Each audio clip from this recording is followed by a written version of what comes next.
ازيكم عاملين ايه؟ يا رب تكونوا بخير. معاكم هند محمد على قناه حياتك احلى من هند محمد.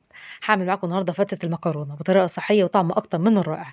الفته دي يا جماعه من اختراعي انا اخترعتها وجربتها، وكل اللي كلها من تحت ايدي عجبته وحلف فيها. قلت بقى ايه لازم اعملها لكم النهارده ان شاء الله في القناه، وان شاء الله تجربوها وتعجبكم. ركزي معايا كده في التفاصيل ومش معايا خطوه بخطوه.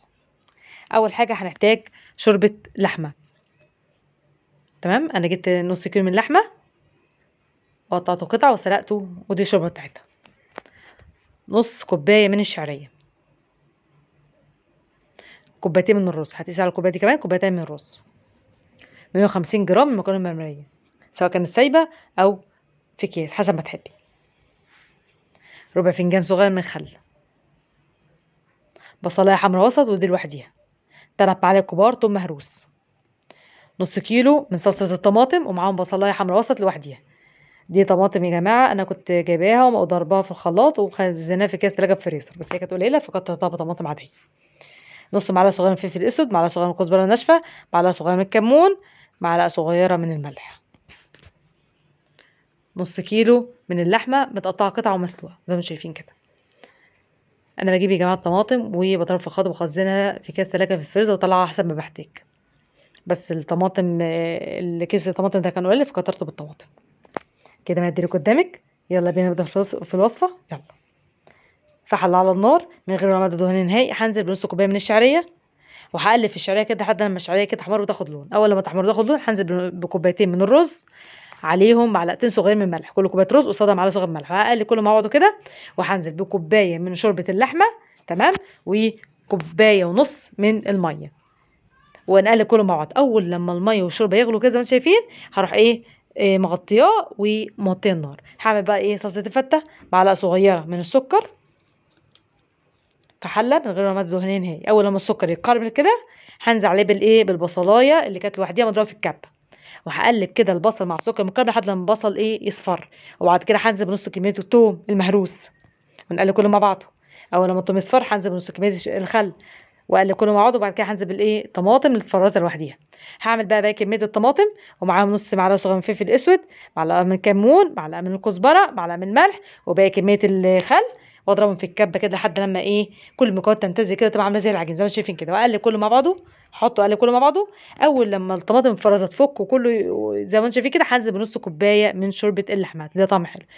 كنت حاطه بقى ميه غليت، هنزل كميه المكرونه اللي عندي ونص معلقه صغيره من الملح. كده خلاص الميه غليت على المكرونه، هروح طافيه مغطيه وطافيه على طول. كده خلاص الطماطم اتسبكت زي ما شايفين، والرز كده خلاص استوى. استوى. ابتدي بقى بختبره ازاي؟ بجيب رزايه واهرسها. اول ما الاقي الرزايه اتهرست معايا، خلاص اتهز كده الرز استوى. لقيت فيها حته جامده يبقى لسه عايز سوا كمان. كده خلاص المكرونه شربت ميتها واستوى واتسلقت خالص. هعمل بقى اللحمه زي ما انتم شايفين كده. بصوا بقى يا جماعه، ده الصوص ده انا هسقي بيه اللحمه. معلقه من الملح، نص معلقه صغيره من الفلفل الاسود، نص معلقه صغيره من السكر، ربع معلقه صغيره من جوز الطيب، ربع معلقه صغيره من الجنزبيل، ربع معلقه صغيره من الحبهان، نص معلقه صغيره من البصل البودر. حلو. وهنزل عليه بمعلقتين كبار من خل واقلب كله مع بعضه كده. وهنزل عليه بربع فنجان صغير من شوربه اللحمه واقلب كله مع بعضه. نص الصوص ده هسقيه اللحمه قبل ما تخش الفرن، والنص الباقي هسقيه اللحمه بعد ما تخرج من الفرن. هسقيه وبعد كده احط ميه سخنه بتغلي تحت كده في القعر. ليه بقى؟ عشان اللحمه ما تلزقش في الصينيه.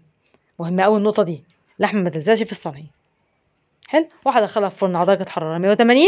اول لما احس ان الميه خلاص ابتدت تنشف اروح مولعه الشوايه. كده خلاص خرجتها اهو. هسقي بقى اللحمه بباقي كميه الصوص. خلاص اكون مولعه فحمه على النار زي ما انتم شايفين كده. هحط الفحمه واحط عليها زيت سخن واغطيها بصينيه. انا مستخدمه صينيه مستطيله، فعندي صينيه مستطيله نفس المقاس فهغطيها بيها. لو ما عندكيش تمام غطيها بورق فويل.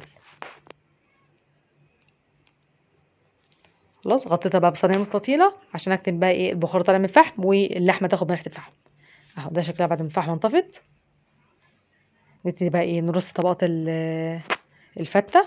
انا جبت عيش ولا هو طري ولا هو ناشف وقطعته قطع زي ما شايفين كده. والشوربه تكون بتغلي هسقيها للعيش وابتدي احرك بقى الصينيه بتاعتي في جميع الاتجاهات. ليه بقى؟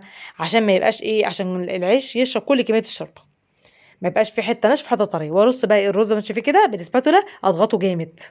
اضغط الرز جامد. بعد كده ارص المكرونه بتاعتي.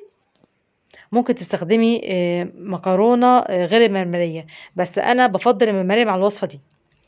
واحط بقى ايه صلصه الطماطم زي ما انتم شايفين كده، وبعد كده ارص اللحمه.